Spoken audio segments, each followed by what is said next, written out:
Get some water and wash this filthy witness from your hand. Why did you bring these daggers from the place? They must lie there. Go, carry them and smear the sleepy grooms with blood. I'll go no more. I am afraid to think what I have done.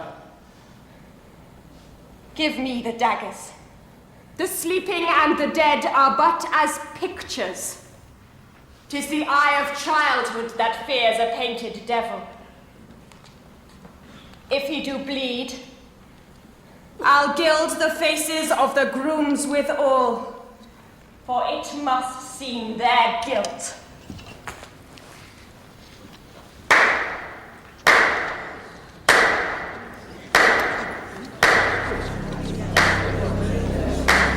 Father! How could you do it? How could you embarrass me on my first night in front of all those people? Embarrassed? Who was embarrassed? I was the one who had to sit there and watch my wife cavorting in the arms of another man. It's a play, George. It's William Shakespeare. It's nothing but an excuse. An excuse for bestial behavior and a chance to humiliate me in public. And with a man like Brian Martin. It's obvious you're having an affair. Don't be ridiculous, George. We were acting. God, what a fool I was. I should never have married you. So you admit it was a mistake? Well, I agree. So why don't we end this misery now? Please, George, I want a divorce. You think I'll give you a divorce? Absolutely not. But why not? Because I'm George Alfred St. Vincent Marsh, 4th Baron Edgware, that's why not. You are my wife. That is how you will remain!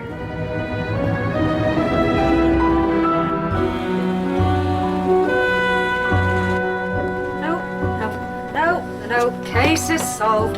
1928, 9A to N. Poisoned, that. Should be with the others over there. 1929, 1930. Good morning, Mr. Poirot. Bonjour, Miss Lemon. The last of the cases, they have arrived? They're just bringing them in now, but in quite the wrong order. I'm afraid I'm going to have to overhaul the entire system. And the post has come. Bon. Let us see what we have. Huh? There. Come on, fling another one there. What have we here? An invitation to an evening with Miss Carlotta Adams? The actress. I do not know this name. I read about her in the papers. She's American, comedy actress. She does impersonations. Impersonations? No. This is not for Poirot. Why they invite me even, I cannot imagine.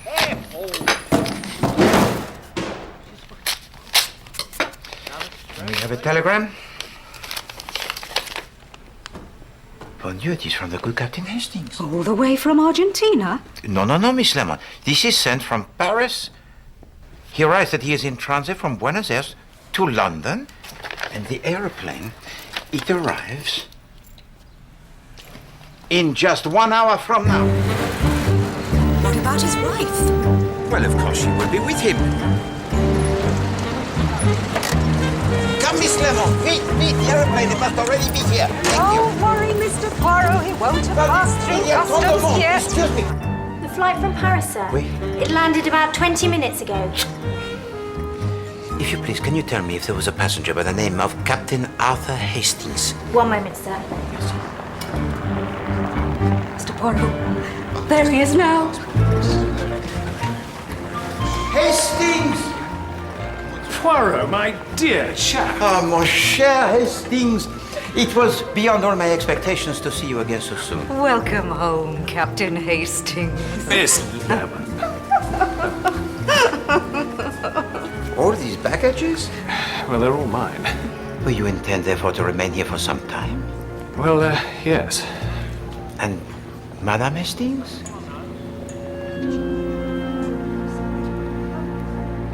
Well, everything was going fine until I made a foolish mistake.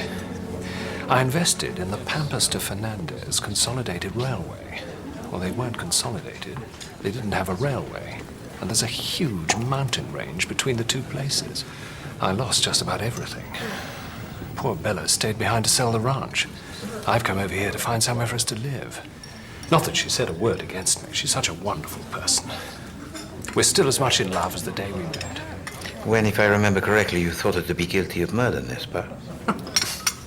Yes, well, since then, I think I've learned what makes women tick. Ah, yes. The ticking of the women. It has always been a mystery to Poirot. Where will you stay while you're in London, Captain Hastings? Well, I'm booked into the Palace. Oh, the Piccadilly Palace Hotel. I'll start looking for a flat as soon as possible, if I can afford London prices. Poor Captain Hastings. You need taking out of yourself. I know. Why don't you take him to that show? Show? Carlotta Adams. It's on tonight and everyone says she's most amusing. I'm sure you'll both enjoy it. No, Miss Lemon. I'm sure it would be of no interest at all. Well, actually, it might be just what the doctor ordered. I haven't any other plans.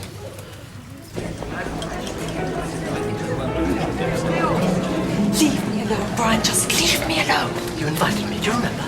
I thought we could still be friends. Your husband was right, you know. You are completely heartless. That's not fair. Jane, if we are going to be seen together in public, we may as well at least put on an act.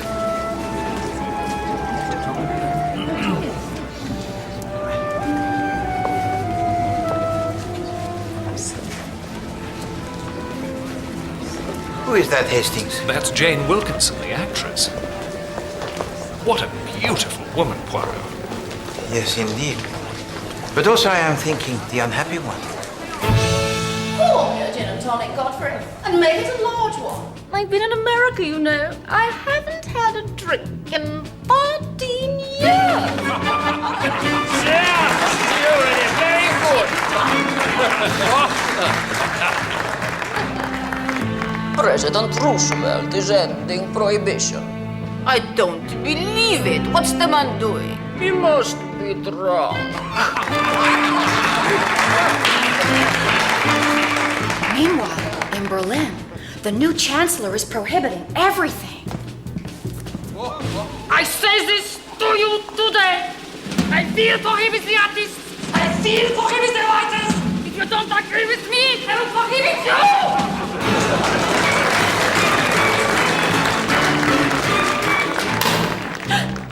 Good grief! Someone has shot Herr Hitler. So, who do we call in?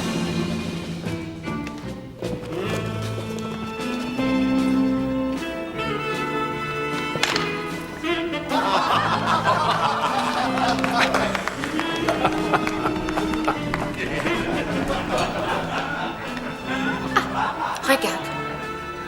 There is a dead body on the floor. I will now have to use my little Brussels. But why has Monsieur Hitler been assassinated? Was it perhaps his politics? No. I think it was instead because of his ridiculous moustache.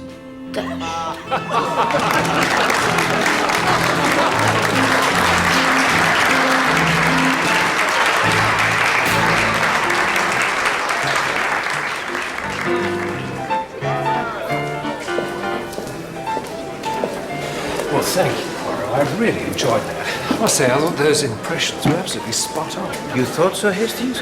For me, there was something of an exaggeration. Mr. Poirot, Madame? my name is Jane Wilkinson, and I know this isn't really the place, but I noticed you were here, and I wonder, I very much need your help. Jane! Hey, and the real Hercule Poirot. I didn't know you two were friends.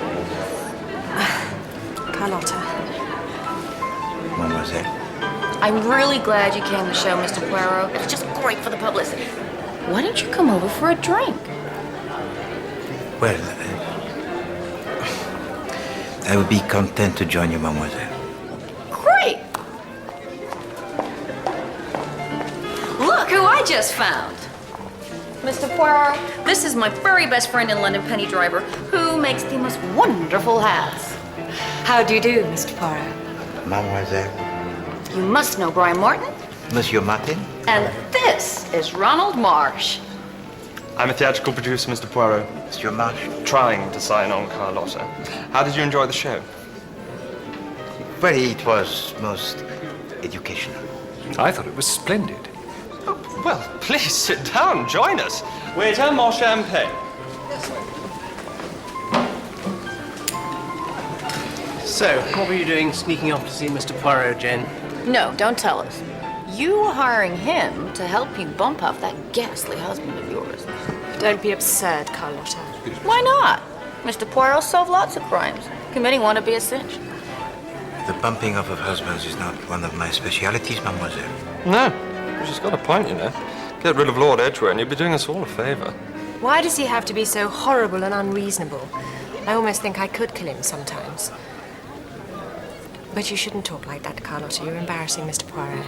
Well, you know, as Americans, we speak as we think. Here's to you, Carlotta, darling. As deadly accurate as always. The deadly Carlotta Adams.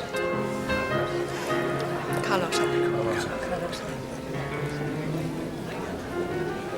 We didn't get much entertainment in Argentina. Horse shows and cattle shows, but no actual shows, if you know what I mean. Mr. Poirot? Madame? I'm sorry. I couldn't talk to you back there, but I really do need your help. It is a matter that concerns your husband, madame? Well, he's not really my husband anymore. We live quite separate lives, but...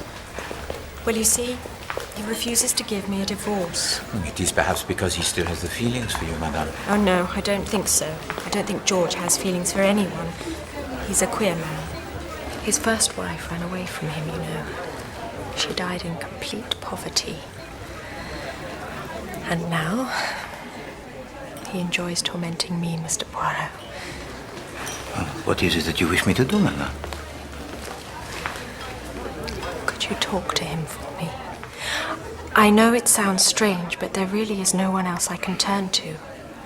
If you could just tell him that you'd met me and let him know what he's doing to me, maybe coming from you, it might mean something. Your husband, Lord Edgware. He has a house at Regent Gate. He travels a lot, but he's in England at the moment, and I really have to go back. Will you do it for me, Mr. Poirot? It's killing me, this whole business. I don't know how much more I can bear. I will visit your husband, madame, and see what I can do. Thank you. Thank you. I was so glad when I saw you here tonight.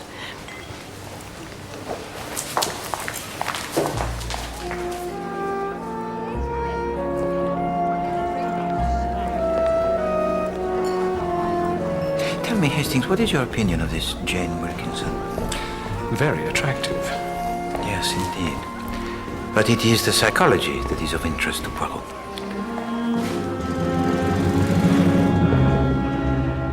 Monsieur Poirot and Captain Hastings, my lord.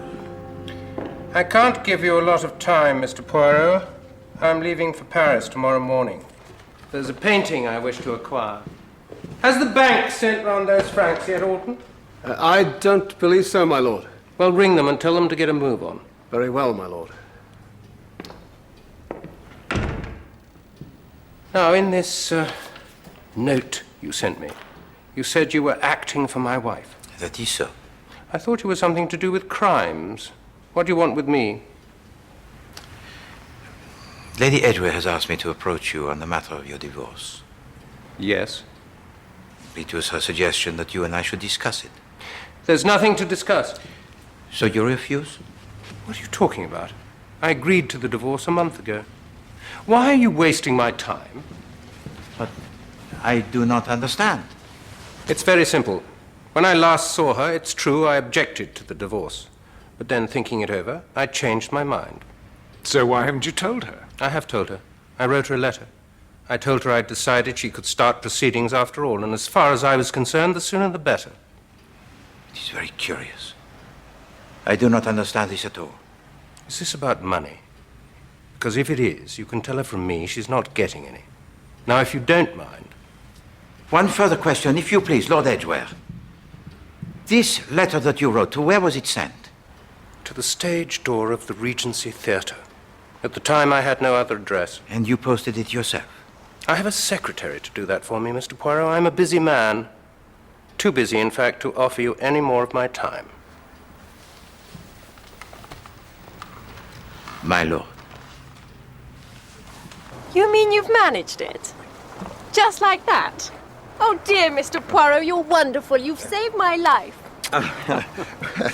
It is most kind of you, madame, but in this instance, I have done nothing. What do you mean? Well, Lord Edgware told us that he wrote to you a month ago at the Regency Theatre agreeing to a divorce. I never got any letter. Tell me, madame, would there have been anyone in the theatre with access to your post? Letters for me would be held at the stage door. Brian sometimes got them for me. But you're not saying someone stole it, are you? No, it is a possibility, madame. Well, what does it matter anyway? I was going completely mad, and then I met you, and somehow everything's come out all right. Alice? I was invited out tonight, but I said no. But with what you've told me, I feel a need to celebrate. I am content that the results are to your liking, madame. Yes, Mum? Alice, I've decided to go out this evening after all. Could you call Lady Corner and let her know? Yes, Mum. And lay out something bright. The new Schiaparelli, you know, the pink satin. Mr. Poirot. Madame. I don't suppose you'd care to come with me tonight. Alas, madame, but for me, tonight it is not possible. Another time, perhaps. Oui. I am at your service, madame.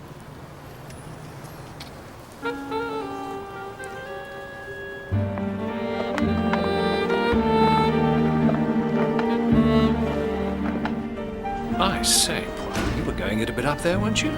But there is a quality in Lady Edgware that is most attractive. Do you not think, Hastings? Oh, don't tell me you're falling for her. No, Hastings. Poirot, he does not fall. He observes merely. Well, I'd better be getting back to the hotel. Yes, indeed. Oh, Hastings, the reason that I said I was occupied tonight, it is that I hope you will dine with me. Oh, that's very kind of you, Poirot. Come at 7:30, mon ami, and please, Hastings, I beg of you, do not be late.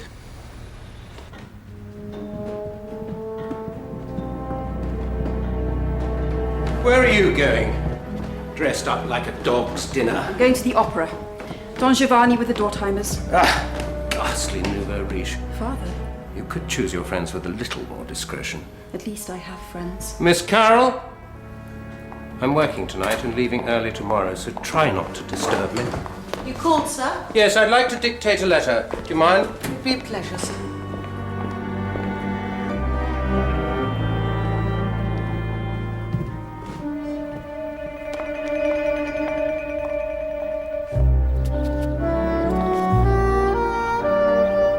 So, how do I look? You look lovely, Mum.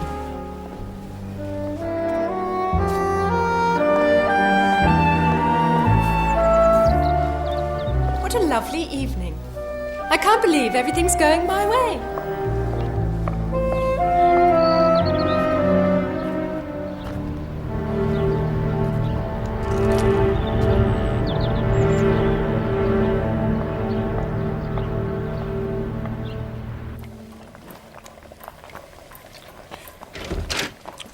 That smells good, Mr. Poirot. What is it? Une tarte de filet de bœuf à oignon. Oh. Is that another recipe from your aunt in Belgium? No, Miss Lemon. This is an invention of my own. A dish that I discovered during my retirement. The pudding of the steak with the kidneys. Bon. The table, it is laid? 4 places. There's the first guest. Ah.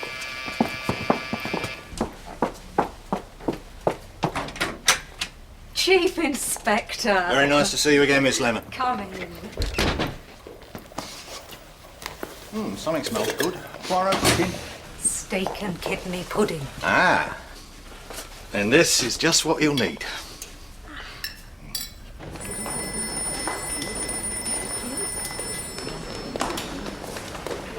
What's up?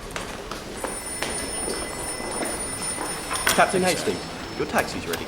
Oh, right. Thank you. Excuse me. Room 174. Certainly, Mrs. Van Dusen.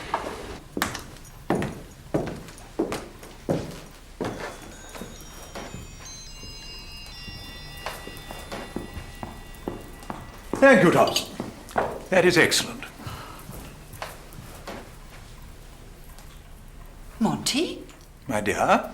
The table. It's set for 13. Is it? Oh, yes. Well, that's Lady Edgware, isn't it? Is it? She cancelled, so I invited young Ross to join us. He accepted, now she says she's coming. So that makes 13. But it's bad luck, isn't it? I should say it's rather good luck. I've been wanting to meet her. She's very glamorous. Ah, our first guests, Helena.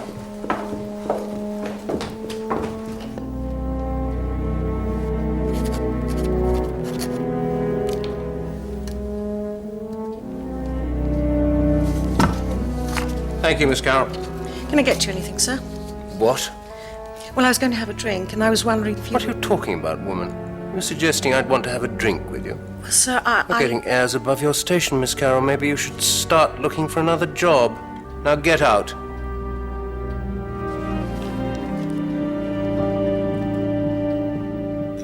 There's nothing like marriage, that's the truth of it.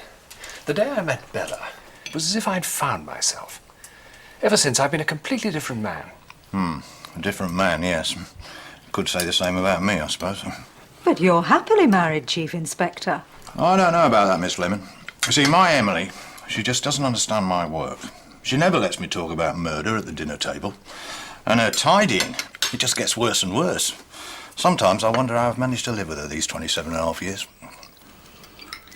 It's a shame you've never considered marriage, Mr. Poirot. But there were occasions, Miss Lemon, when I did have la tentation, the temptation. But now, alas, I think it is too late. Oh, I wouldn't say that, Poirot. If the right woman came along. Jane Wilkinson, for example. Will you have some wine, Chief Inspector? A fine Pauillac? No, thanks, Poirot. I'll stick to my stout. Donald Ross is a name that will shortly be known to everyone, just as soon as he finishes his play on the Great War of Troy. I started right at the beginning, and I'm going all the way to the Trojan horse and beyond. It's going to be a bit like Sophocles, an epic, but for a modern 30s audience. Lady Edgware, you have a telephone call, ma'am. For me? Excuse me.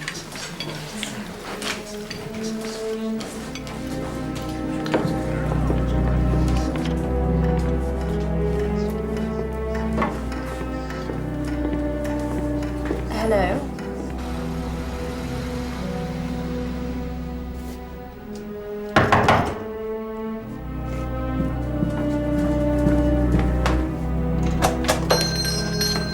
Brian. I had to see you.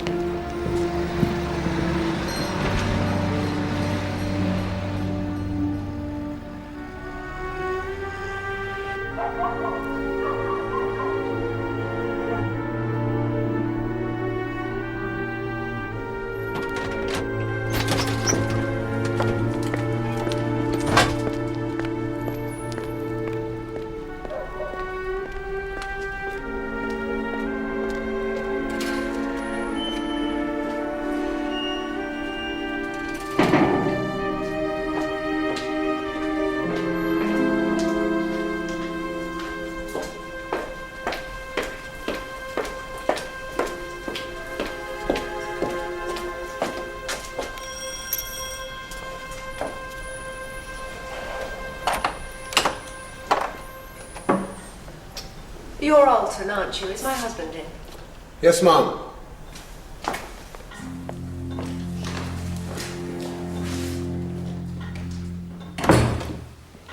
It's all right, Alton. I know the way. Yes, Mum.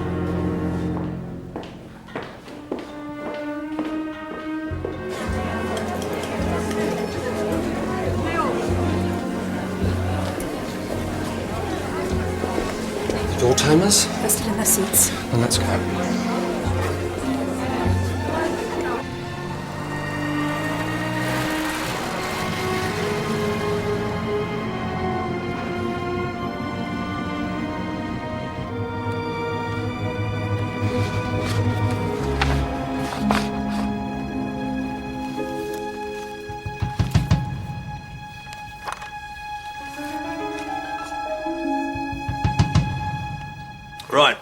Thank you very much, Poirot.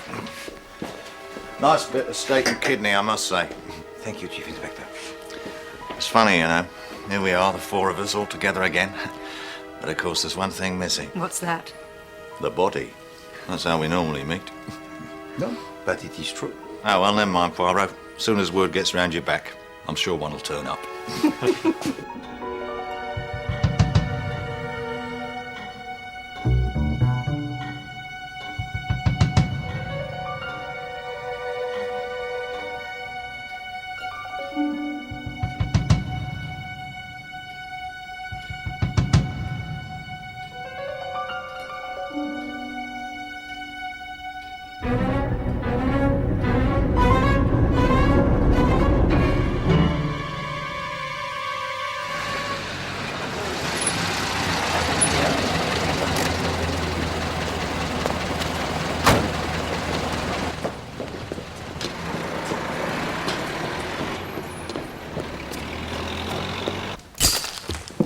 Morning, Poirot. Captain Hastings. Chief Inspector.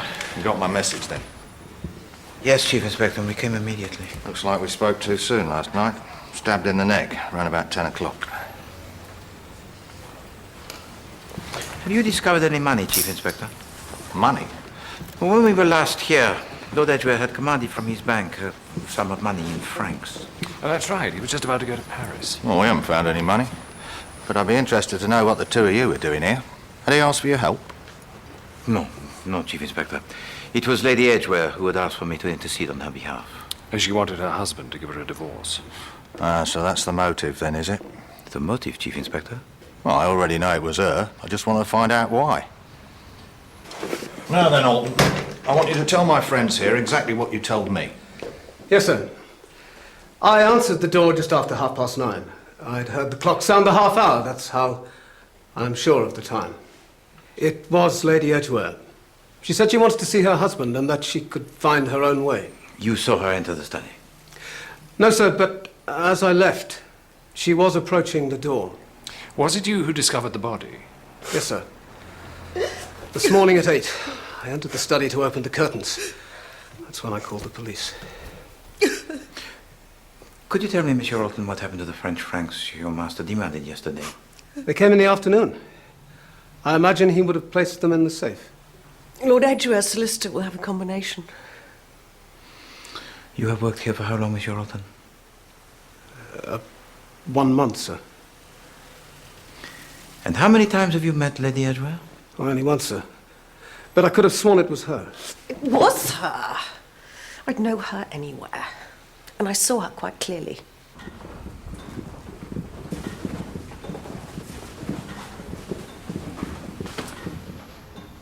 I had her speaking with Alton, and then she crossed the hall and went in through there. Could you tell me, Mademoiselle, what she was wearing? She was wearing black, a black dress and lace sleeves, and a hat. Mm-hmm. And this hat, it was also black? Yes, very modern with a slanting brim. I see.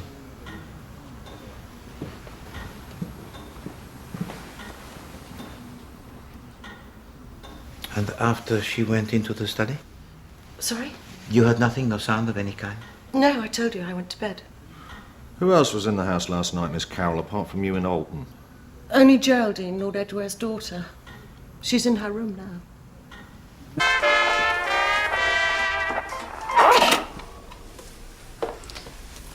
I didn't love my father. I suppose I could lie to you, but why should I?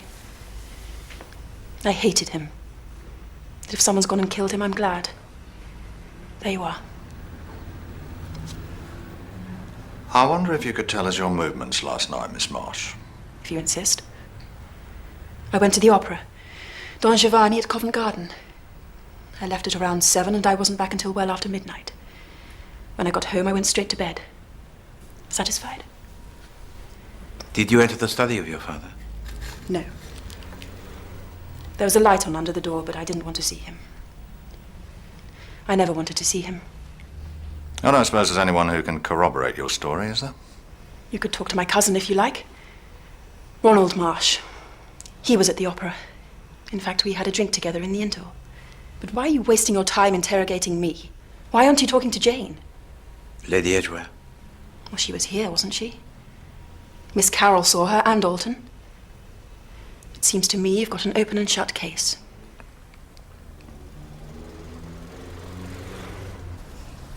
Murdered? Oui, madame. Well, I suppose I can't say I'm surprised. He wasn't a kind man, or a good one. But it's still horrible. Nobody deserves to die like that.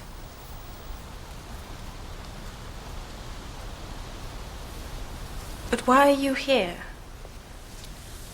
Mr. Poirot, you can't think... Can you tell us your movements last night, Lady Edgware? I told you, I changed my mind.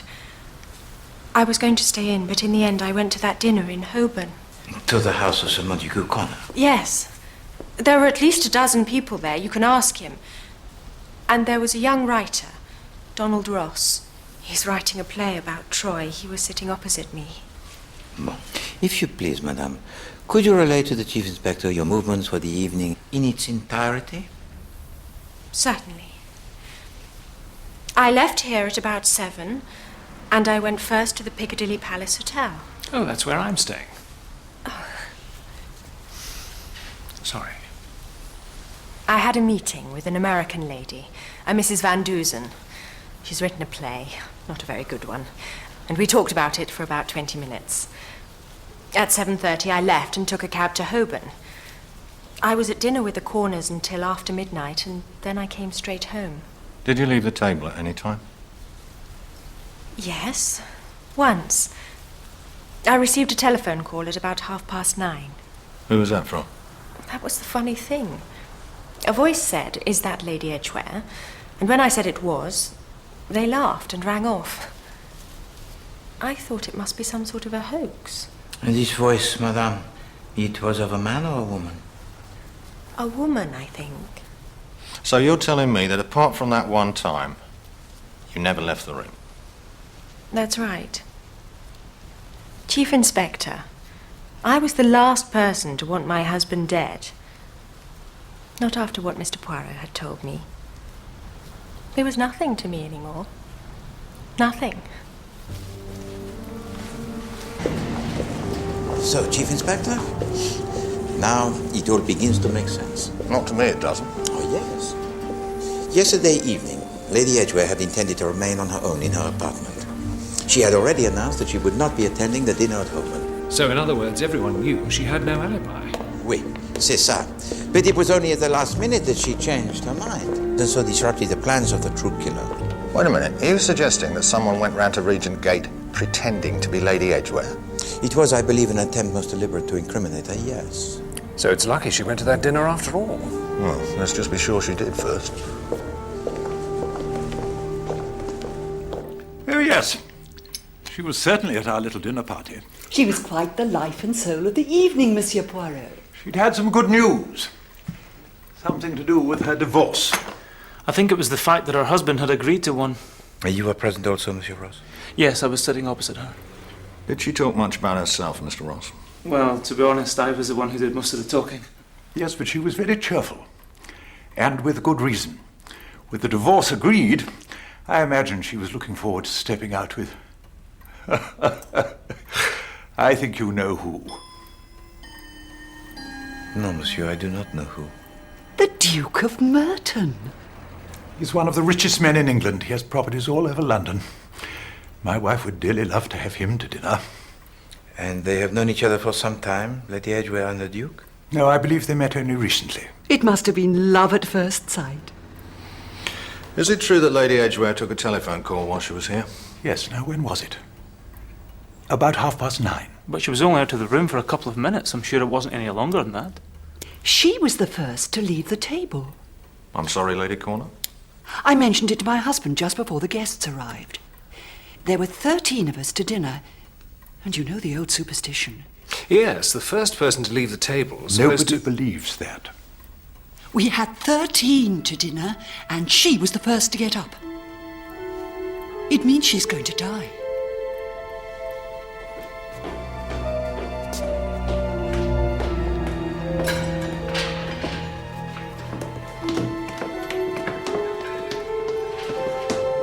I've got the money. £500.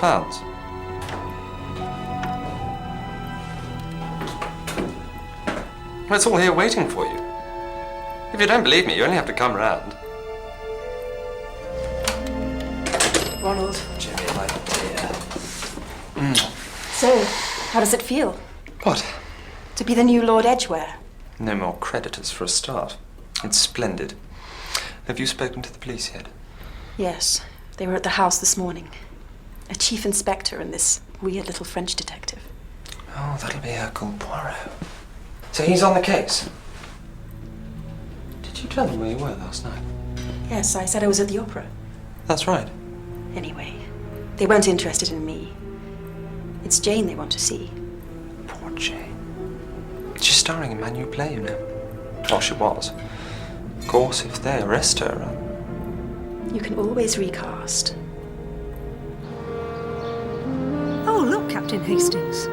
There's a basement flat here on the Talgoth Road. Oh. Wonder who that can be. Oh, it is perhaps Lady Edgware. You think so? Oh, with the Chief Inspector, as you say, Hastings, breathing down the neck, she will be in need, most assuredly, of my assistance. You sound almost hopeful, Poirot. Mr. Poirot!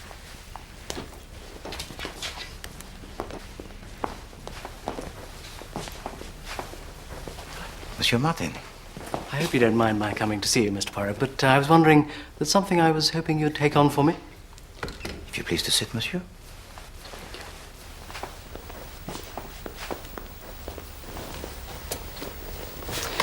Well, the thing is, you see, I have a friend, a lady friend, and she's being followed. And this lady friend of yours, she calls herself? Well, I can't tell you her name, not yet. But I was with her the other day, and I actually saw the chap. He's an ugly-looking fella. He's clean-shaven, has glasses, and he has a gold tooth. You spoke to this man? Oh, no, he was there 1 minute and gone the next. And I wish I could tell you more. But if the lady were to agree, do you think you could possibly look into it, or...? Oui, bien sûr. I find the whole story most interesting. That is a relief.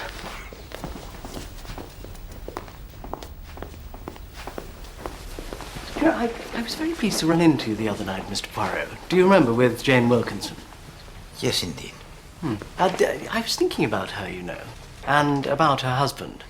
It was just such an extraordinary thing for her to say, that she thought about killing him. Do you think she had it in her to commit murder?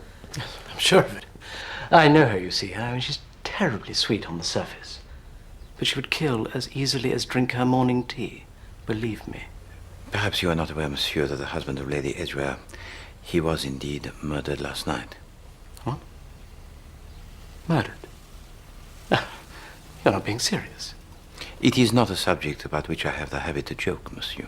Oh, but that's it. Oh, my God.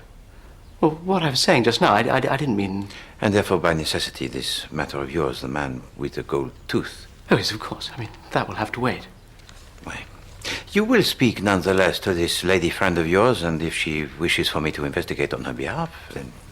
Thank you very much, Mr. Poirot. I'm very grateful for your time. Monsieur? Miss Lemon. Mr. Poirot? So tell me, Hastings, what is your opinion of all this? Well, it seems strange that he comes to you for advice, and yet tells you so very little. The same thought also had occurred to me. I didn't know you knew Brian Martin, Mr. Poirot. He's a wonderful actor. Well, we met him at the Gaiety Theatre the other night, at Cabaret, Carlotta Adams. The Impressionist. You. How could I have been so blind? Mr. Poirot? Miss Lemon, telephone to the Gaiety Theatre at once. Ask her the address of Mademoiselle Carlotta Adams. Tout de suite. Every minute is of value. What's the matter, Poirot? I don't understand. Oh, Hastings. Do you not see? But I have been so slow. Imbecile!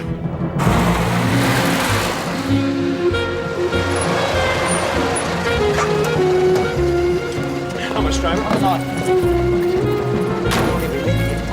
Vite, vite, mon ami.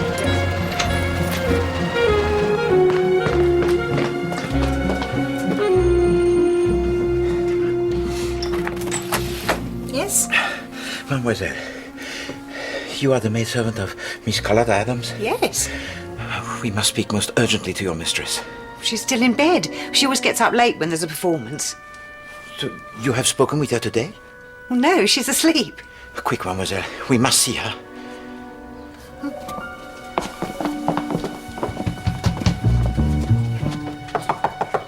Miss Adams! Miss Adams!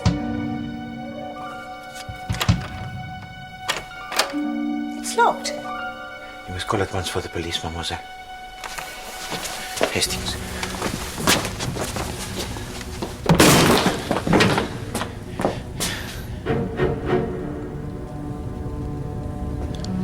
Mademoiselle.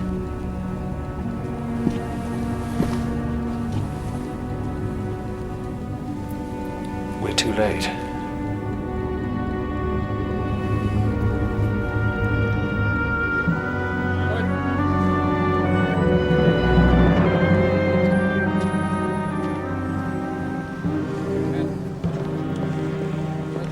Sounds like an overdose to me, Poirot. Veronal or something of the sort. Oh, the sleeping draught. Of course, it could have been accidental. No, I think not. So you're saying that Carlotta Adams went to Regent Gate disguised as Lady Edgware? And then had to be silenced to make sure that the identity of her employer remained secret. So the idea was to frame Lady Edgware from the very start? Yes, Chief Inspector. To ensure that she was hanged for a murder she did not commit. I don't see it, Poirot. No. Then let me show you.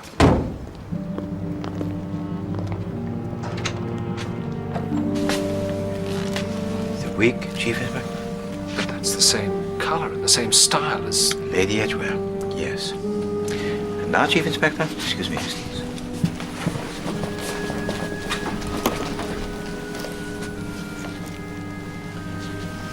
The shoes designed to increase the height. The makeup of a theatrical variety. And these. Pince-nez. With the lenses very strong. But these were not part of the disguise. Yes, if there was a disguise. She was a performer, Poirot. All this could be part of her act. And this.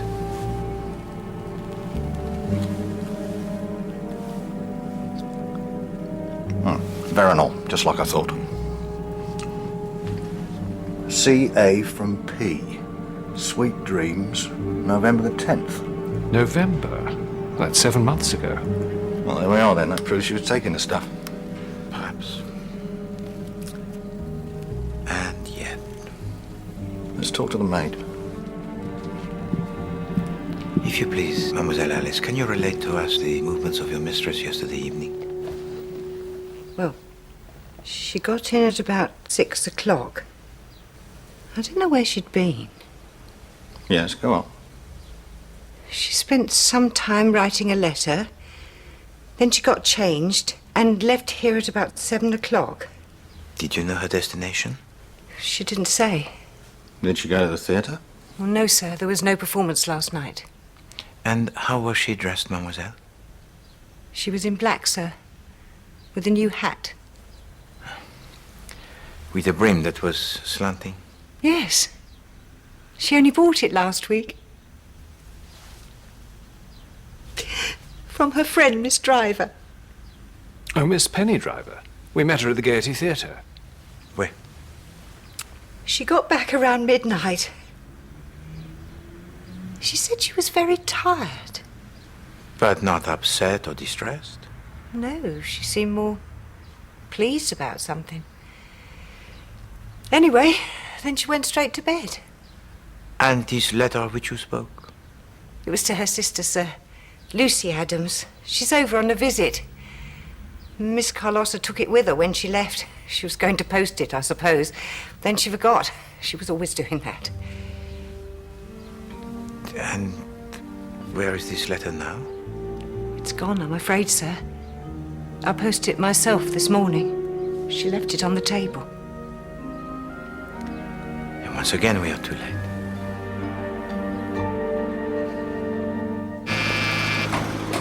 I'm sorry, Chief Inspector. Mr. Poirot went out first thing this morning.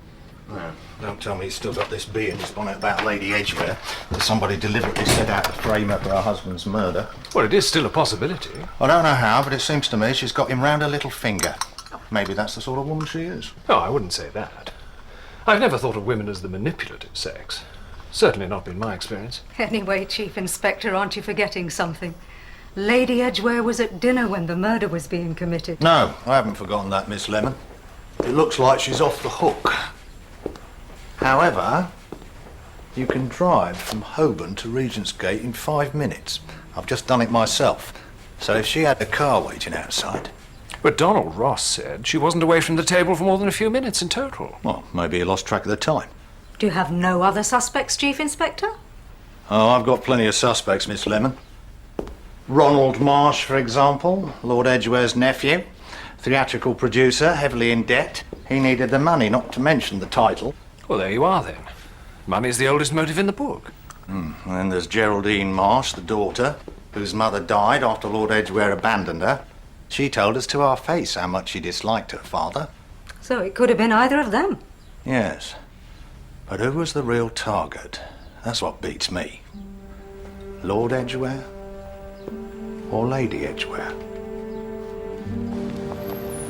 Do you really think that somebody paid Carlotta to imitate me? To go to the house dressed like me? That is how it would appear, madame. But she didn't kill my husband. No. It was enough that she was seen there. No, somebody believed that you had the motive to be rid of Lord Edgware. They believed also that you would be at home on your own. With no alibi. They wanted to see me hang. Madame. Which is why I must ask you, who is it you think who would wish you ill? You're asking who would want to see me dead. It's horrible to think there could be anyone. Do I really have to name names, Mr. Poirot? If I am to protect you, oui. Well, I suppose Geraldine never liked me. After all, her father left her mother to marry me, and you know her mother later died. It hasn't been easy for her. Tell me, what of Monsieur Brian Martin? Why do you mention him? We were lovers, Mr. Poirot, for a short while after I knew my marriage had fallen apart. I was so unhappy and I turned to him. And then you met someone else? That's always been my trouble. I fall in love too easily. First George, that was a horrible mistake. Then Brian, and now Percy. The Duke of Merton. But this time I know I've got it right. He really is so sweet and kind, and he needs someone to look after him. He and I plan to marry as soon as we can, and you'll be invited. Ah, the grand wedding. At Westminster, yes. That's what he's always wanted. I just fear all of this business will frighten him off. He so hates scandal. Mr. Poirot, will you talk to him? Will you tell him that everything's going to be all right? Once again, you make of Poirot the ambassador? He's coming to my apartment later. You could meet him there. Oui. I knew I could trust you the moment I met you. You really are my guardian angel. I should be afraid, but I'm not. Not while you're here. Do not be anxious, madame. All will be arranged. You have my word.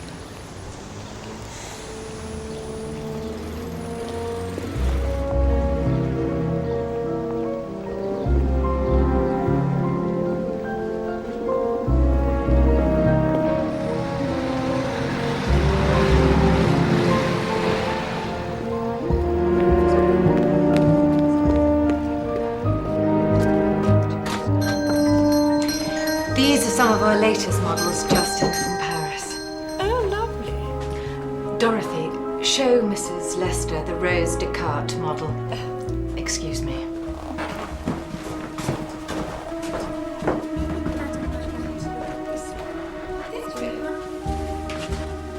What are you doing here? It's not working out the way we thought it would. What do you mean? I've just seen Jane. She hasn't been arrested. She was in the park with Poirot. What? The way they were walking together, you could almost imagine. Anyway, she's got him lapping at her feet, so I think you can take it that she's more or less off the suspects list.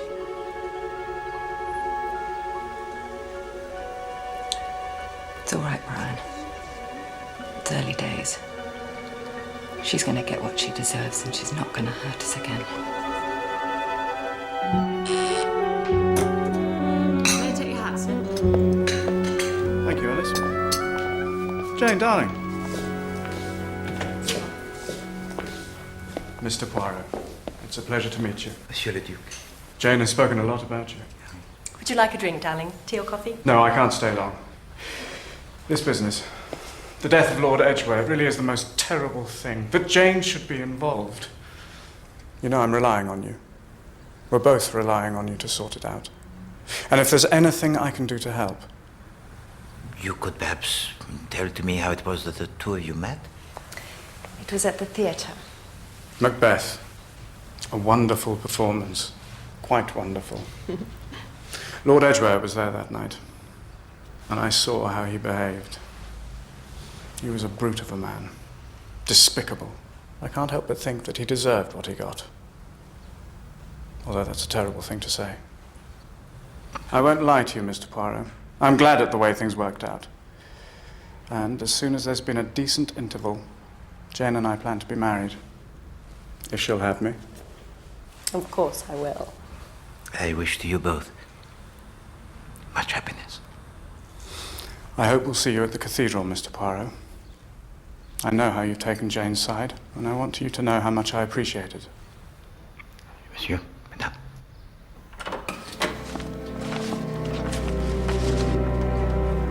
Alton, what are you doing? What does it look like? Come on, Joyce. Why don't you come down off your high horse for once? The master's dead, and you and me will soon be for the hook. Everything will continue as before. Mr. Ronald will move in. He's the new Lord Edgware now. And will you fancy him as much as you did the old one? I will not listen to this. Have they arrested her yet, Lady Edgware? Apparently, the police don't believe it was her. What? They think there might have been quite a different motive for the murder. Oh, hell.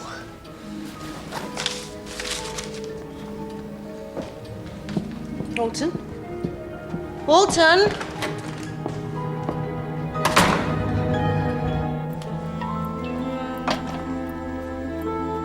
Has he said anything? No, Captain Hastings. I think you'd better go and talk to him. I've never seen him like this.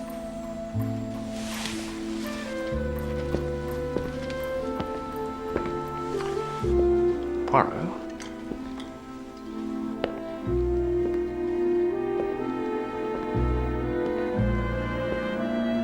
Are you all right? Oui. Ça va. She really has rather got to you, hasn't she? You reach a certain age, you think romance has passed you by, and when it does finally hit you, it really bowls you over. What is it of which you speak? Or Jane Wilkinson. Hastings. I think of the murder of Lord Edgware and the questions to which there remain no answers. I think of the letter written by Carlotta Adams to her sister and the pince-nez that were discovered in her handbag, but absolutely not do I think of Jane Wilkinson. Very well, if you say so. Mr. Poirot! That was Chief Inspector Japp. There's been a development. Mr. Trubshaw, the solicitor, unlocked it this morning. No one else had the combination. I felt I should call you straight away. And the French francs, they are nowhere to be found. How many francs are we talking about, Miss Carroll? Well, a considerable amount. Lord Edgware was about to leave for Paris. He told the butler Alton to call the bank. And where is Alton? Well, that's why I called you, Chief Inspector. He seemed very agitated yesterday when I told him that you hadn't yet made an arrest. And this morning he's failed to appear for work. I've been to his room and it's empty. He's gone.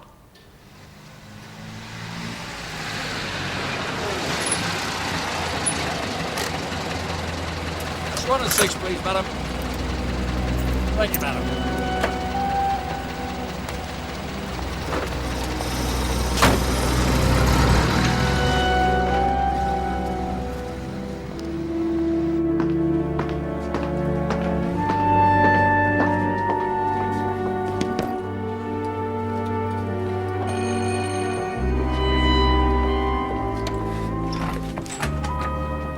Yes? I'm here to see Carlotta. I'm sorry. Oh, she's expecting me. I'm Lucy Adams. I'm her sister. Haven't you heard? What?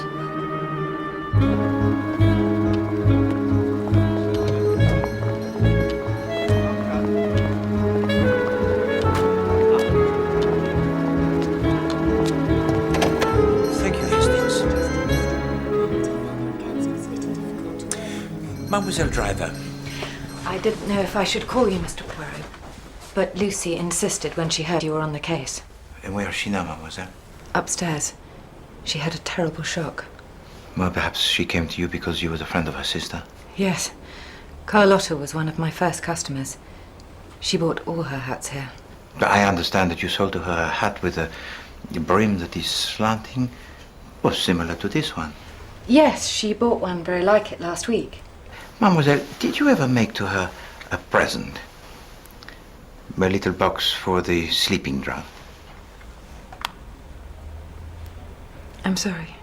You will see CA from P, Sweet Dreams, November the 10th. The CA is Carlotta. We wondered if the P might be Penny. Well, it's not. I've never seen that before. Merci. There is only one other question I wish to ask you, mademoiselle. How well acquainted are you with Jane Wilkinson? Jane, why do you want to know about her? There was a man I was very close to, and she took him away from me. And when she finished with him, she threw him over. There's nothing good I can say about Jane Wilkinson. But I thought it was Lucy Adams you'd come to see, and if you don't mind, she's waiting upstairs. It couldn't have been an overdose. Carlotta never took drugs. She hated them. It's all right. Mademoiselle, can you explain to me the reason for your visit to England? I came to see Carlotta. She invited me. The show was doing well, and she was so full of hope. I wanted to see a bit of the country before I joined her in London. Since your arrival in England, mademoiselle, have you received a letter from your sister? Yes, I have it here. It arrived this morning. You permit that we read this letter, mademoiselle? Yes, of course.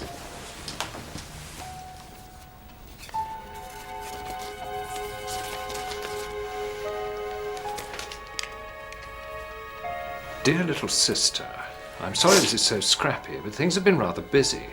The show is a success, notice is splendid, box office good. The whole of the first page is about the show. Oh yes, it continues here.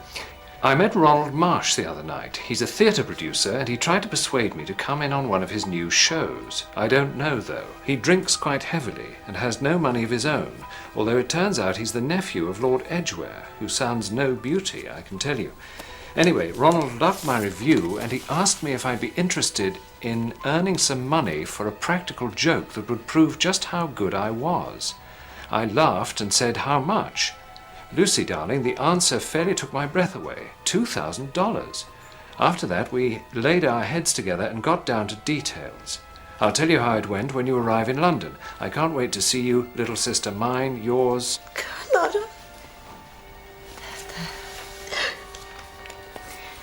I don't understand. Why would Ronald Marsh pay Carlotta that sort of money?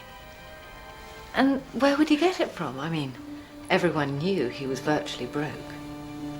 That is indeed the question. Mademoiselle,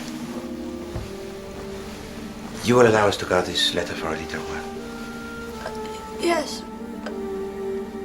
If it will help Mr. Poirot. Merci. Courage, mademoiselle. I will return this letter to you, and with it the truth concerning the death of your sister.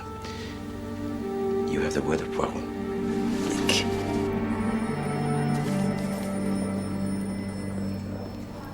Well, this is it, Poirot. The proof of the pudding. It was Ronald Marsh all the time. You no longer suspect Alton the butler? No. He's obviously up to no good, but he's no killer. No, it's all here. Ronald Marsh hired Carlotta Adams to go to Regent Gate disguised as Lady Edgware. Later on, he killed Lord Edgware, making us think that she'd done it. And then, of course, Carlotta had to die to stop her talking. Yeah, but of course, at the time of the first murder, Monsieur Ronald Marsh, he was at the opera. According to Geraldine Marsh, yes.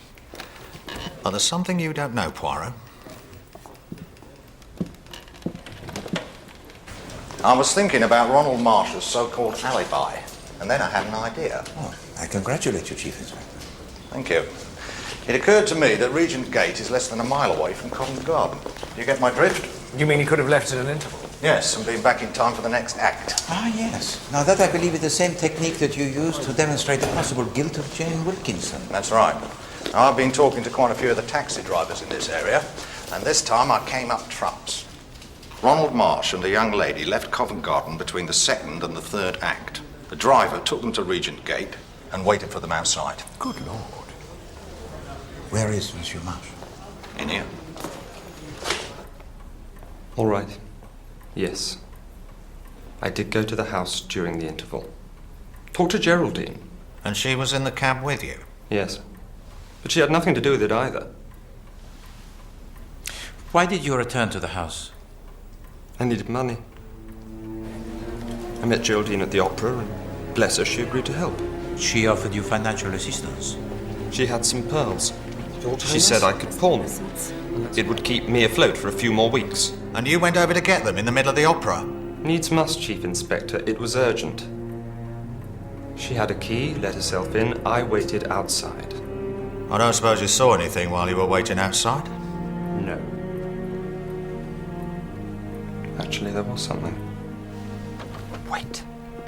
Just as we got there, I thought I saw Brian come out. Brian Martin? It was dark, but it certainly looked like him. You can ask Geraldine. She saw him too. That was Brian. Monsieur Marsh, when you and I first met, it was in the presence of Carlotta Adams, the performer. You said you were hoping to engage her in the theatre. Yes? Subsequently, you paid to her the sum of $2,000. What? What are you talking about? Are you denying it? Of course I am. Where would I have got money like that? And why should I pay her anything? Mr. Marsh, we have it on record from Miss Adams herself that you paid her that sum. Well, if that's what she said, then she was lying. I never paid her a bean. Now, if you don't mind, I should like to go home. He's going nowhere. Chief Inspector? Not until I've spoken to Geraldine Marsh. Sir! Yes? Ah, it's Alton, the missing butler. He's been reported buying a ticket for Buenos Aires, would you believe? Flight leaving today. That's the flight I took. The first leg leaves for Paris at 4 o'clock. We've just got time to intercept him. Come on.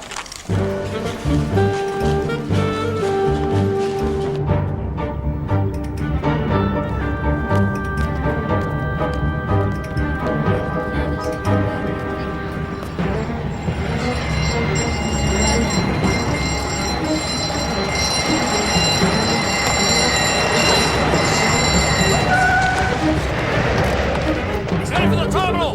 Get after him!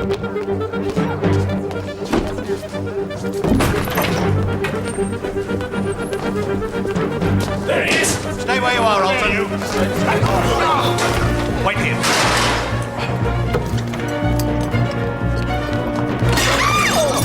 We know you've got the money, Alton. You won't get away with it.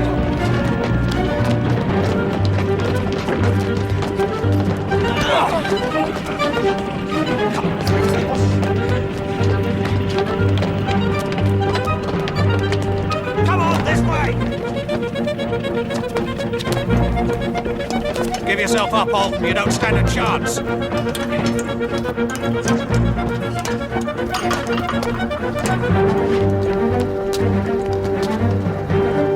After him!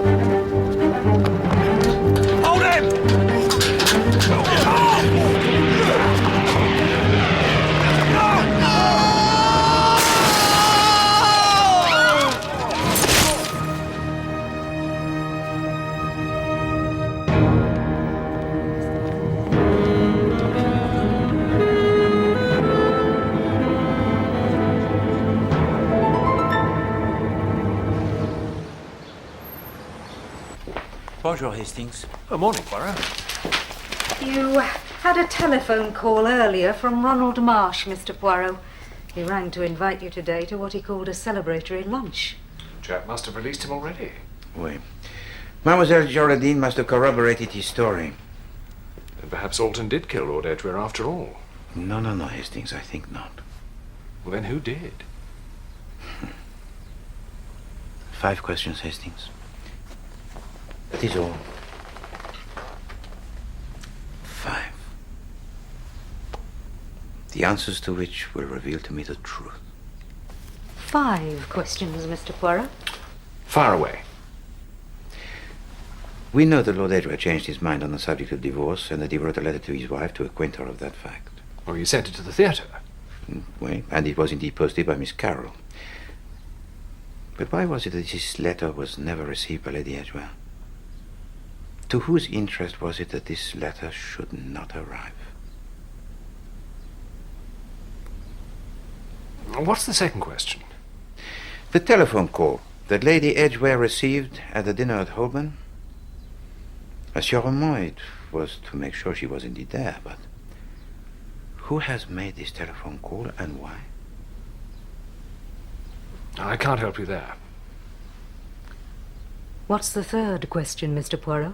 The third question, Miss Lemon, concerns the pince-nez that were discovered in the handbag of Carlotta Adams. Now, neither she nor Lady Edgware wore spectacles such as these. So what is their purpose, and to whom do they belong? That's a good question. Next we come to the letter written by Carlotta Adams to her sister. In it she states quite clearly that it was Ronald Marsh who paid her $2,000, but Monsieur Marsh, he denies this. And it is true that he had in his possession not such an amount. So are you saying Carlotta was lying? No, but it is perhaps that she concealed the true identity of her employer.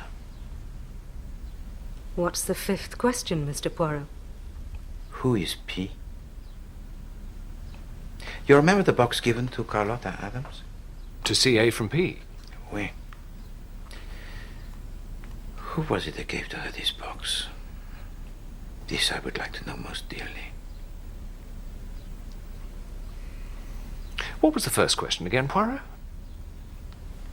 Actually, I may be able to help you, Mr. Poirot. My file on London jewellers. Specialised piece like that should be easy enough to track down. Then, Miss Lemon, this I entrust to you. Merci. So you're going to this lunch then, Poirot? Ronald Marsh? No, Hastings. I have work to do here in my apartment. No, you must be my eyes and my nose. Ears? Wait, to see and observe in my place. Right. You can count on me.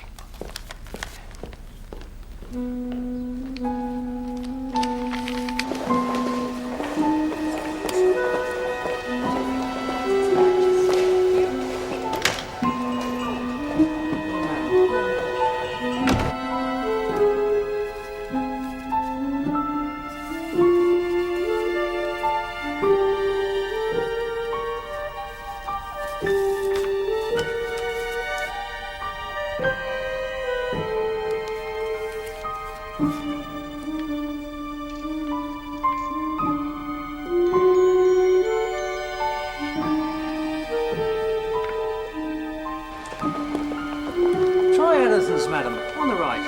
Thank you very much. Sweet. Oh, Captain Hastings, do sit down. Thank you. Hello. Mr. Poirot couldn't make it then? No, I'm afraid he has to work. Captain Hastings, is it true about Alton? Yes, I'm afraid he died trying to make a run for it. But the police don't think he was responsible for the death of Lord Edgware. Well, I wish they'd find out whoever did it. This whole thing is driving us mad. It's suffocating us. Don't worry. Mr. Poirot won't give up. I know he won't. Well, that's right. You know, he's never failed yet. I don't suppose you remember me, Captain Hastings. I'm Donald Ross. We met at Sir Montague's. Yes, of course. You're a writer. A great writer. I've just finished reading his first play, The Trojan Wars. It's going to be a smash. We're all here to celebrate freedom and independence. I suppose the toast ought to be to whoever did kill him. He or she did us all a great favour. No, Oh, come on, Jane. Can't say you weren't pleased to see him go. No. But any one of us sitting at this table could have killed him. And I won't drink to that. I simply won't.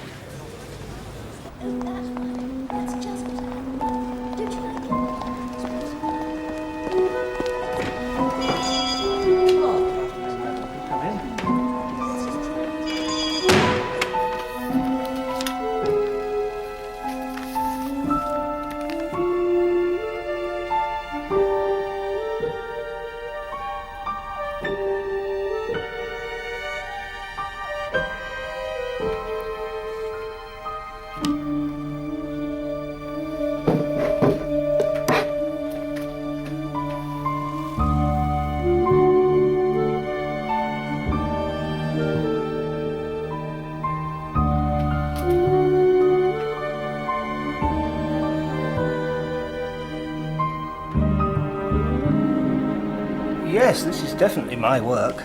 I recognise the inscription. It was commissioned only a few weeks ago. Only a few weeks ago? But it's meant to be a souvenir of something that happened in November. That's 7 months.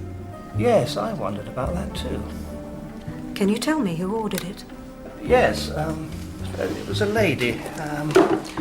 Give me a moment. Ah, here. A Mrs. Van Duzen.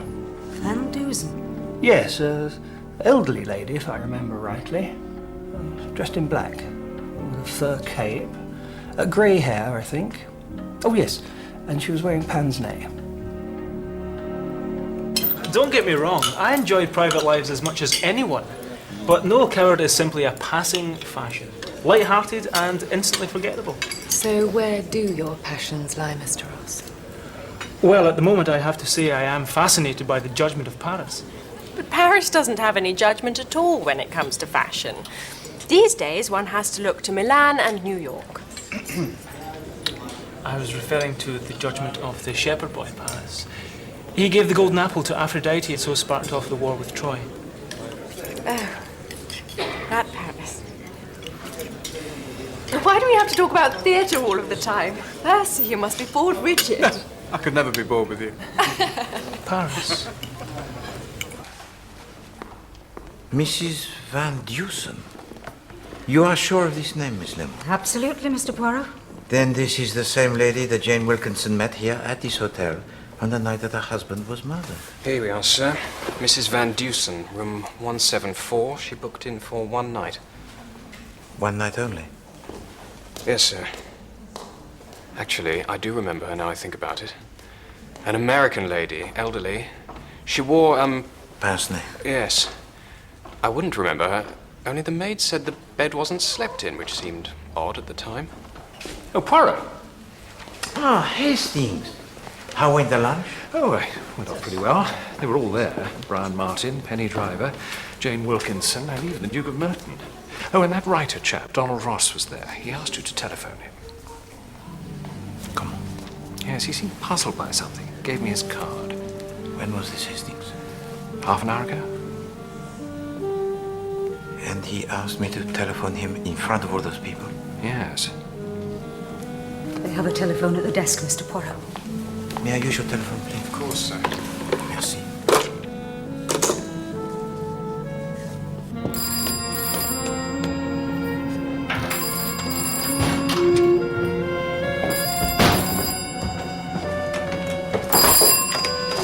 This is Donald Ross. Ah, Mr. Poirot, thank you for calling. I didn't want to bother you, but there's something to me that seems a bit odd in connection with Lord Edgware's death. It was Paris that set me off. It suddenly got me thinking. Oh, just a moment.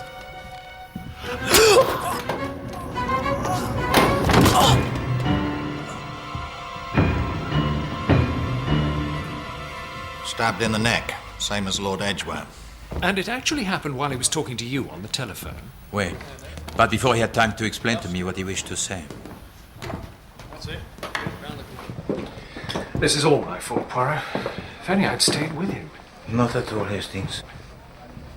The fate of Monsieur Donald Ross, it was settled the moment that he spoke my name. Someone at that lunch must have overheard him, followed him back here, and then... Yes, but which one of them was it? And why? I mean, this chap was just a writer, a nobody. How would he know anything about anything? He managed to mention only the name of Paris.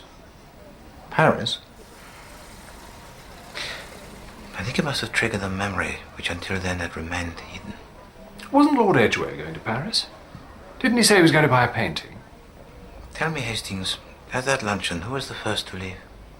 Brian Martin, and Penny Driver, then Jane Wilkinson and the Duke of Merton.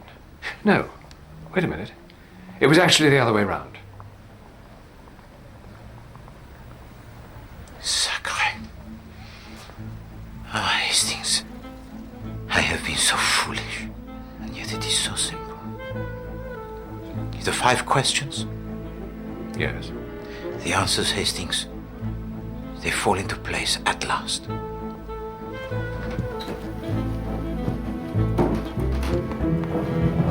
I'm afraid Lady Edgware isn't in, sir. But it is not Lady Edgware I have come to see, Mademoiselle Alice. It is you. I have here a letter, and it would be of great interest to me to know if you recognize the writing. I'll just need to fetch my glasses. You would permit me, mademoiselle?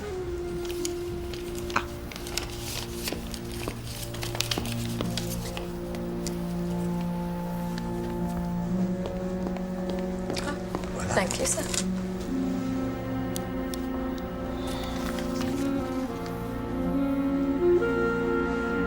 No, sir, I don't know this writing. What made you think I would? But, mademoiselle, I knew that with certainty you would not.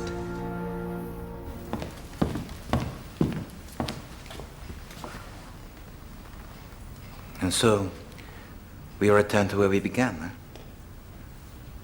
It was here during an evening of entertainment that I first met many of you who gather here again today.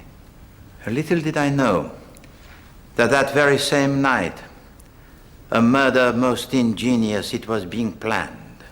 Are you saying you know who killed him, Mr. Poirot? Was it one of us?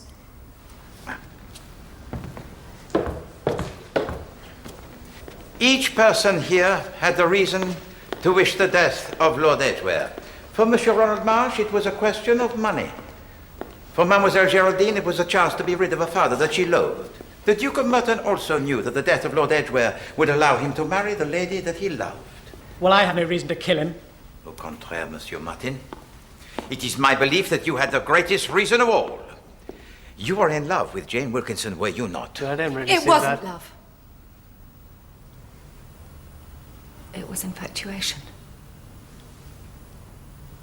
Brian feels nothing for her now. And you believe that his feelings now are for you alone? We're in love, yes. We have been since the day we met. And yet Jane Wilkinson stole him from you. Ah, yes, mademoiselle. Even now you cannot speak her name without the anger. She is a woman you would be glad to see hanged. To murder Lord Edgware, and then to frame Jane Wilkinson for his death, that would be revenge indeed. No, I never thought of that. Yes, you did. Why else did you come to me with this cock and bull story about the man with the gold tooth? What? It wasn't true? Ah, Hastings, it was like something from the cinema. I saw that at once. But the real reason that you came to me, monsieur, that followed very soon. Do you think she had it in her to commit murder? No, I'm sure of it. I know her, you see. I mean, she's terribly sweet on the surface. But she would kill as easily as drink her morning tea. Believe me. You came to me for to poison my mind against Jane Wilkinson. To impress upon me the fact that she was a killer. But you already knew that Lord Edgware, he was dead. And how did you know this, monsieur? Because you yourself had killed him the night before. No, you've got it wrong. Well, why must you lie to me? You were seen leaving the house. Wait. It was just before 10 o'clock that you were seen by Monsieur Ronald Marsh, who had returned from the opera with Mademoiselle Geraldine to retrieve a necklace of pearls. That was Brian. No, you got it wrong. It wasn't me. Oh, for God's sake! You deny that you lied to me? No. All right, all that stuff about the gold tooth. You're right about that. I was trying to incriminate her. What? You're heartless, Jane. She is as cold as ice. I loved you. And you threw me over without so much as a second thought. Yes. I wanted to see her hang. And in order to achieve that end, monsieur, you attempted to deceive Hercule Poirot. But I didn't kill him. I never went near the house that night. I heard the news the next day, and that's when I had the idea. I must have been mad. Yes, indeed. And for the attempt to deceive Hercule Poirot, you have now been punished. What, you mean you know it wasn't me? The person seen by Monsieur Ronald Marsh was, I think, the butler Alton, leaving with the French francs, and, well, there is a resemblance. What, he was hooking it with the money? Exactement, Chief Inspector. And I also believe that he discovered the body the night before and not the following morning, as he told to us. Well, he took the opportunity to steal the money and was leaving the house in order to place it somewhere safe. He thought Lady Edgware would be arrested for the murder. Précisément, Hastings. And it was only when it was discovered that Lady Edgware, she had the alibi parfait, that he panicked. You mean he realized we'd be looking for another motive? Oui. The theft of the money. So you knew all along that it wasn't Brian, then? Oui, mademoiselle. But Monsieur Martin was not alone in his dislike for Lady Edgware. You, Miss Carroll, when I asked you the identity of the woman you saw entering the hallway of Regent Gate? It was her. I'd know her anywhere. And I saw her quite clearly. But you were standing high up on the landing, mademoiselle. It's all right, Alton. I know the way. The person who entered the house that night was wearing a hat with a brim that was slanting. From where you were standing, it would have been impossible to see the face. I saw her. No, mademoiselle. You saw, I think, what you wished to see, huh? The woman who had wronged the man you had well served. It's true. She never deserved him. And it would have been impossible for Jane Wilkinson to have committed the murder. Because, as we now know, Jane Wilkinson changed her mind and attended the dinner at Holborn. But from the beginning, I have been perplexed by 5 questions. 1. What happened to the letter written by Lord Edgware informing his wife that he had agreed to the divorce? 2. Who is this letter P on the little gold medicine box? 3. Who made the telephone call to Jane Wilkinson at the dinner at Holborn? 4. How did a pair of pince-nez come to be discovered in the handbag of Carlotta Adams? And 5. Why did the letter of Carlotta Adams state quite clearly that it was Ronald Marsh who paid to her the sum of $2,000 when it was impossible he could have afforded that sum? Do you have the answers? Of course, Mr. Poirot has the answers. That's why you're here. Merci beaucoup, Miss Lemon. So let us begin with the little gold medicine box. From the start, I felt that there was something strange. Because the inscription inside referred to a date 7 months before. But the jeweler told me the box was brand new. Oui, c'est ça. You see, I do not believe that there existed this P, that there was no meeting in November. We are in the world of the theater.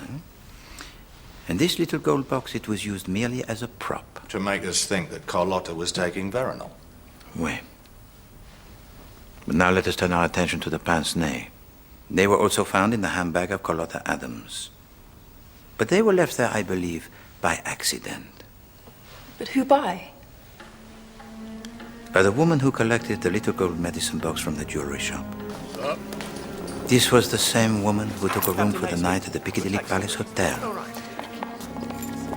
It was an American woman by the name of Mrs. Van Dusen. Certainly, Mrs. Van Dusen. I met her. She was a writer. She wanted me to have a look at her play. No, madame, that was not Mrs. Van Dusen who you met, because Mrs. Van Dusen, she does not exist. What? Then who was she? Ah, well, that is indeed a question. You know, with the thick lenses, the pince-nez are disguised very simple. But with the wig that is grey and the cape of fur wrapped high. Oh, she had me completely fooled. Are you saying she was part of all this? Oh, yes. Yes, madame, Mrs. Van Dusen, yes, she was very much a part of this. She was the creation of a killer who was cunning and cold-blooded. Also, the creation of an actress formidable. Yes, madame. All is known to Hercule Poirot. The entire plan by which you did indeed murder your husband. Wait a minute, what are you saying? So I was right. It was her, after all. But Poirot, that's impossible. You said as much yourself.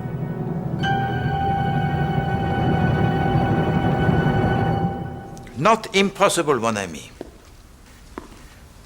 Let me explain to you how it occurred.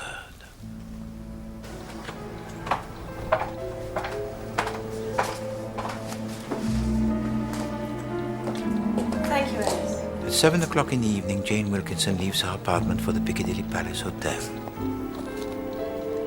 On the way there, she makes a stop. For when she arrives, her appearance, it has changed. Now there is the grey wig, the pince nez. Room 174. She takes her room using the identity of an elderly American woman. But the moment she is inside this room, she removes her disguise and awaits the arrival of a person she has arranged to meet there that very same night.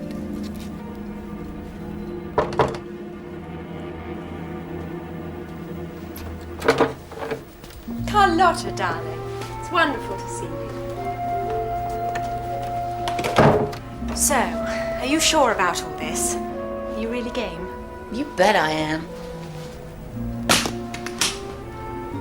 Tonight, I'm gonna prove to you just how good I really am. And now the moment for the second disguise. It has arrived. As arranged previously, the two women exchange their clothes. There, what do you think? It's amazing. You're me. For tonight, Carlotta Adams is about to play the great practical joke. This evening, she will become Lady Edgware. Could I have a taxi, please? Certainly, Lady Edgware. You know, all the time it had been so simple, eh? And yet still I did not see. Until a chance remark was made by my good friend and colleague, Captain Hastings. It was actually the other way round. Those were your very words, n'est-ce pas, mon ami? Well, yes, but... And suddenly, all became clear. Just as soon as Always I had assumed that Carlotta Adams had been paid to act the role of Jane Wilkinson, while the real Jane Wilkinson attended a dinner at Holborn. But actually, it was the other way around. It was Carlotta who went to the dinner in Holborn. That's impossible. Someone would have recognized her. No, I do not think so, mademoiselle. There was the wig, the clothes, and Carlotta Adams was a performer most accomplished. The dining room was lit only by candlelight. And you must also remember that no one at the table had met the real Lady Edgware on more than one or two occasions. But it was still a risk most grave. It was essential that Lady Edgware should ascertain whether this deception had been a success. And it was for this reason that she made the telephone call to the dinner at Holborn. It's gone like a dream. Nobody suspects a thing. That's wonderful, darling. I knew you could do it. Bye.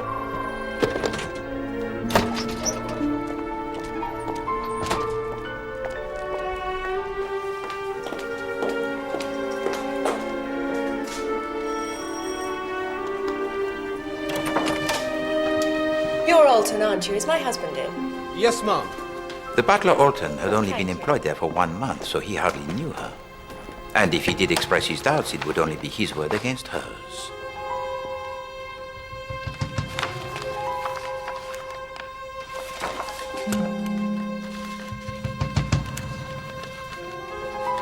And so, having prepared her way, she strikes.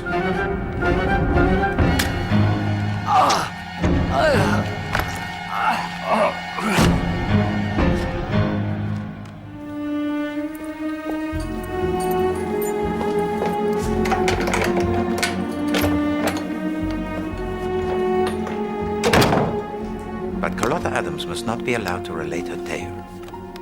So Lady Edgware arranged to meet her again in the room of the hotel. Perhaps they will have some wine to celebrate the success of this great practical joke. And the little gold medicine box, which was placed into her handbag and later found by us, will make us believe that Carlotta Adams was a woman always in the habit of using this drug. Lady Edgware learns all the details she must know if she is to pretend that she did indeed attend the dinner at Holborn. I was sitting opposite this young playwright. Scottish. His name was Donald Ross. Carlotta Adams sips her wine. On about this play of his. 1 hour later, when she has returned home, the veronal will have taken its effect. It was all about the war at Troy. You made 2 mistakes, madame. The pince-nez that you used for the disguise of Mrs. Van Dusen, you took from your maidservant Alice. In all of the exchanges of costume, madame, you left the pince-nez in the handbag of Carlotta Adams instead of your own. Did I? Yes, you did.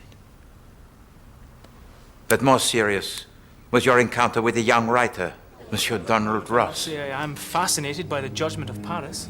But Paris doesn't have any judgment at all when it comes to fashion. It was indeed a social gaffe to show such ignorance on the judgment of Paris. But only a few days earlier, he had explained to you his play, The War of Troy. It was inconceivable that a woman who had known then of which he spoke could be so ignorant now. Paris. So he saw through her. Malheureusement, Monsieur Donald Ross expressed his suspicions in the presence of Lady Edgware. And it was at once that she knew that he also had to be silenced.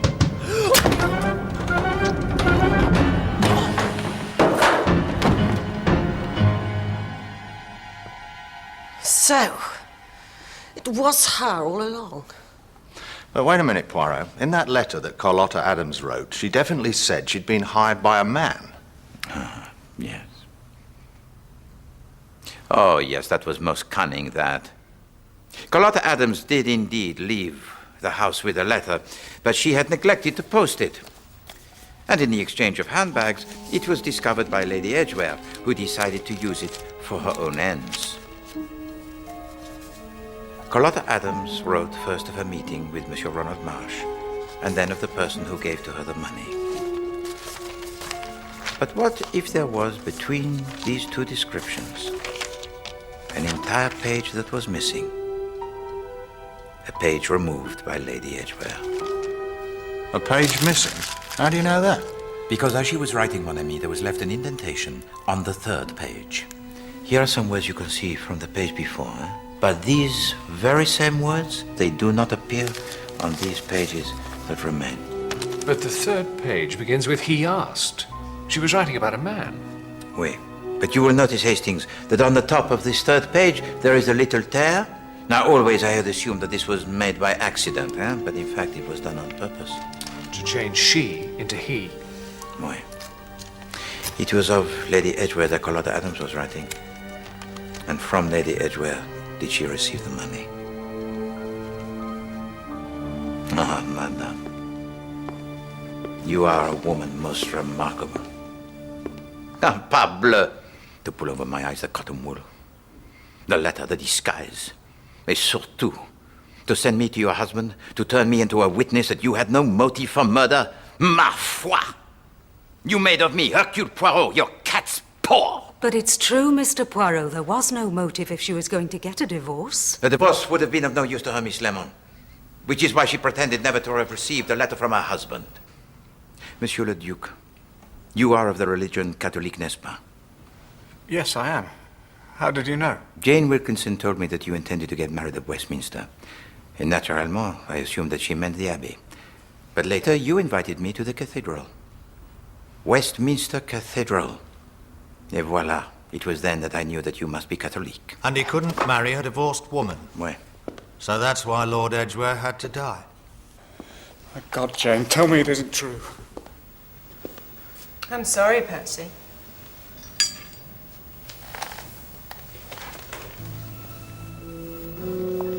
I really thought I'd get away with it, you know. I thought I had you, the great detective, round my little finger. I've always had that, you know. A power over men. I wished only to protect you, madame. but I could not protect you from yourself. Jane! No, I'm not going to deny it, Percy. Why should I? After all, I've actually enjoyed it. All of it. Even being caught. I mean, does put me center stage. And who knows? Maybe they'll put me in Madame Tussauds.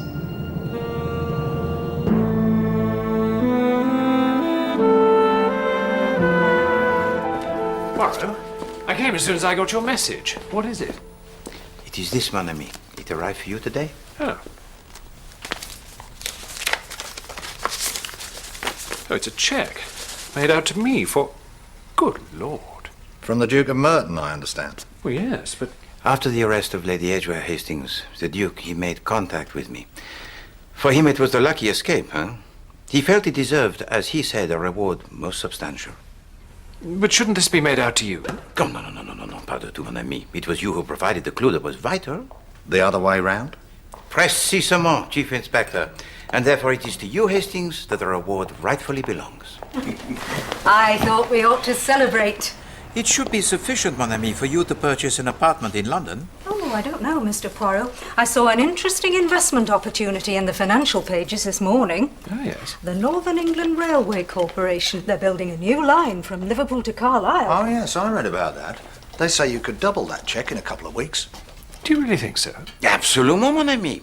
Of course, they will have to construct a bridge over 6 miles of water. Yes, and then they've got to get across the Cumbrian Mountains. Oh, the Scorful Pike's only 3,000 feet high. You know, I think I'll put this in the bank. Santé. Santé.